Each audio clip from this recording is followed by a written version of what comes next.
why I'm no longer working as a package handler for FedEx.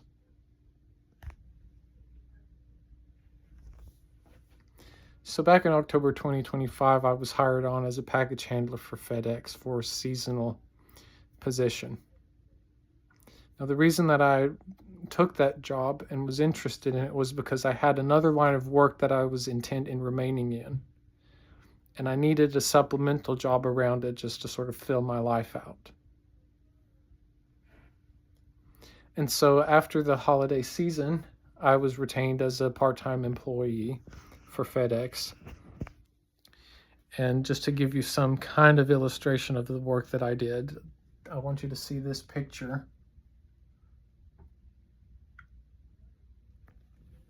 That's the back of a trailer. And by and large, the work that I did as a package handler was to load these things. Now,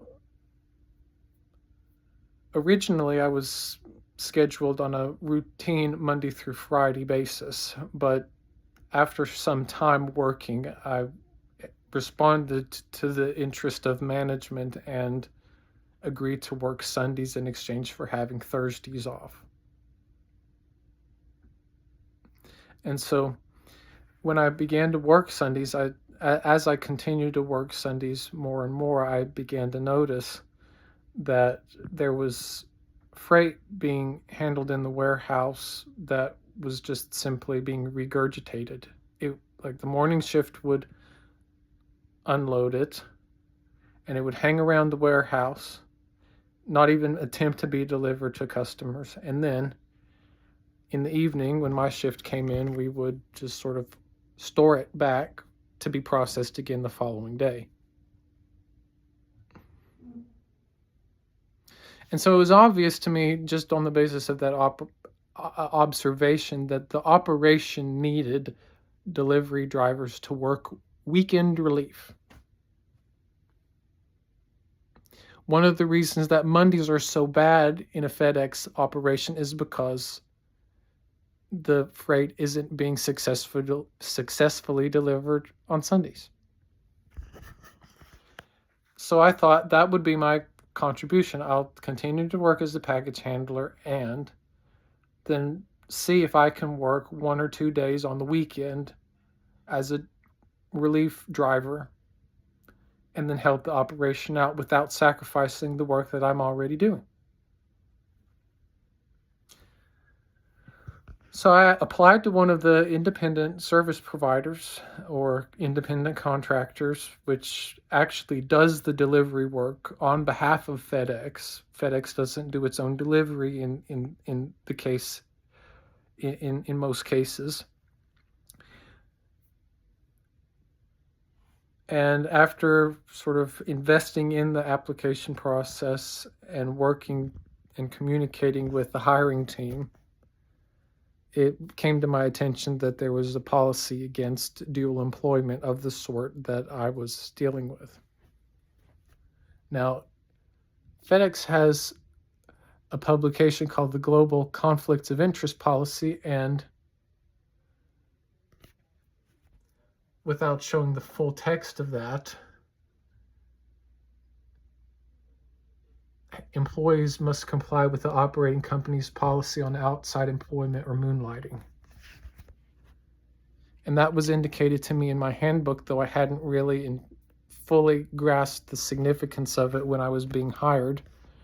I'd read it originally, but I had to go back to find it, and then actually learn the meaning of it. This is from the 2021 issue of the Package Handler Employee Handbook, and it says that FedEx allows outside employment but restricts working for a FedEx ground independent contractor, which is precisely what I was wanting to do. So I looked further into that, and at the time I could find substantial information publications from FedEx about the fact that there was a process for requesting waivers to policies in the that were classified under conflict of interest.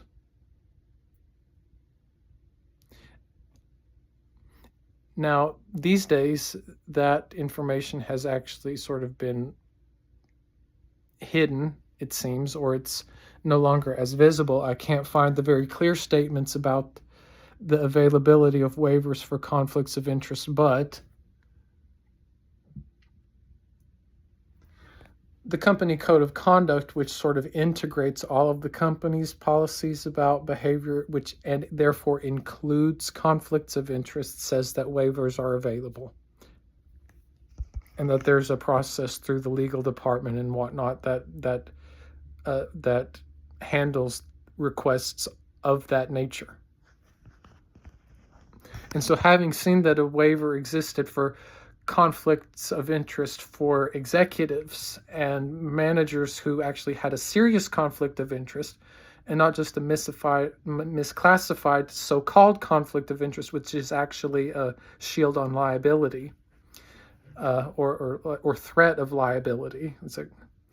Then I thought, well, surely out of faith for an employee that's committed to sort of trying to make things work well and sort of add value to the operation, in a place that seems to be clearly needed, just based on what I saw, I said, I will approach my manager to ask for an exception. And so I did, and the answer that I got was, well, we can't do that. This is just the policy. No expression of any intent to advocate for me, not that, it's just, no, this is the way things are. Pick one job or the other. So I wrote I called and left a voicemail on the Human Resource Office's line. She never got back to me. Then I wrote a letter to the general manager of the facility in writing, handed it to somebody who could put it in his hand, and again made a formal request for a temporary exception to the moonlighting restriction so that I could keep my package handler job for about 1 month to see how the transition would go. And in the course of that month's transition, if it was deemed fit either on my side or the company's side that I was not a good fit in the driver role, if it was clear that me stepping away from my role as a package handler would be detrimental to the operation in the warehouse, management would have a season in which to sort of make that more clear to me and ask me to remain. If I simply judged the fact that I wasn't good in doing the delivery driver work, then I could simply hold on to the job that I already had and was happily working. It just seemed obvious to me that the benefit of having that little window of transition could have outweighed any negative that you could have sort of thrown into the consideration as far as employees wanting to litigate against the company, whatever, because it's like I was going to be in training. It's not as though I would be fully responsible until sometime at length when I had been driving for like on my own, which was not over the course of a month. It was not clear that I would have even attained that status. So, as it was with every appeal up to that point, the response that I got was just, well, there's nothing we can do. This is the way things are. We can't grant it. So I immediately turned around with the 2 weeks notice, finished signing a job offer with the service provider, and shored up my like the essential requirements with the medical exam and the F endorsement on my driver's license, and I proceeded to work my 2 weeks notice through a Monday, which is one of the busiest days in the warehouse. And then on Tuesday, I started my job with the independent contractor. The name of that was Core Logistics.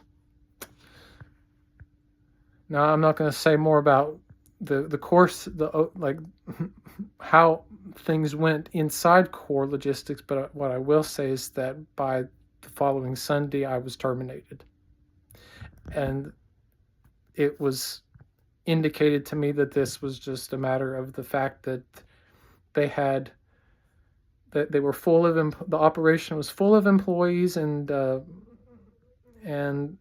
because that's what overstaffing means. And so I giving them the benefit of the doubt, whether it's just their capacity to manage those employees or whether it's actually the fact that there's some structural limit on how many. I went ahead with that and just said, okay, I've been terminated.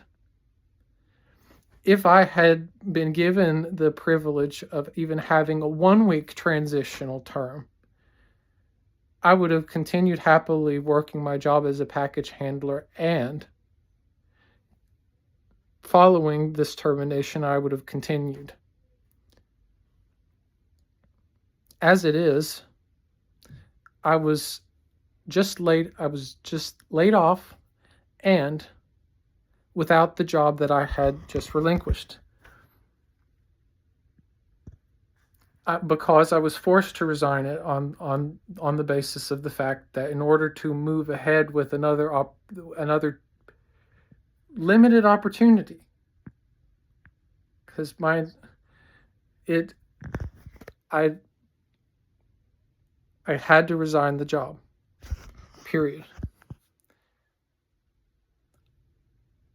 At that point, I was unemployed and I was mad, because I had no evidence on the part of any person that represented FedEx to me that my interests were valued or advocated. That flyer out in the front area that says,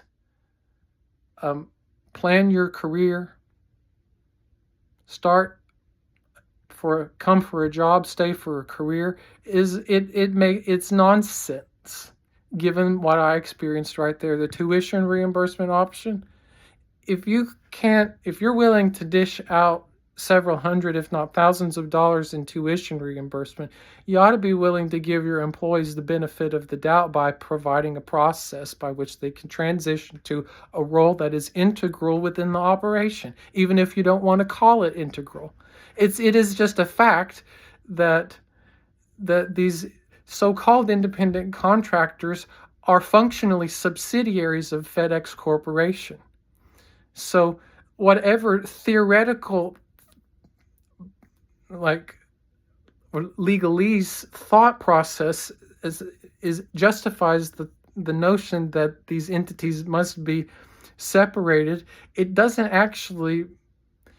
You can't, if you can't provide a transition for a low-grade employee from one entity to another, it doesn't work in the favor of the corporation, because it makes it so clear that operations are so fully integrated that confusion of that there's an entire confusion of agency, and it's that exists whether or not an employee is hired in both locations, at least somebody who's not working in a supervisory capacity. So for one thing, so that's why I'm no longer working as a package handler for FedEx, and unless I am without any other option, I'm not going to work for FedEx. You have totally lost my trust, because you're not willing to use your own internal discretionary process to grant sensible and very limited benefit to your own employees, which should be within your means, simply because you are so afraid that the fiction of separation of entities between FedEx and contractors is somehow threatened. The only reason that it could be threatened by a dual employment situation of the sort that I had requested is if the actual structure of the company is so much properly integrated that it doesn't make sense to distinguish the entities. And that's where I am in regard to this thought. And so California's got it right, and FedEx better be careful, because keeping up with stuff, like, people are going to be on your case very soon if you can't learn to bend in their favor. So bye bye. Bye bye FedEx.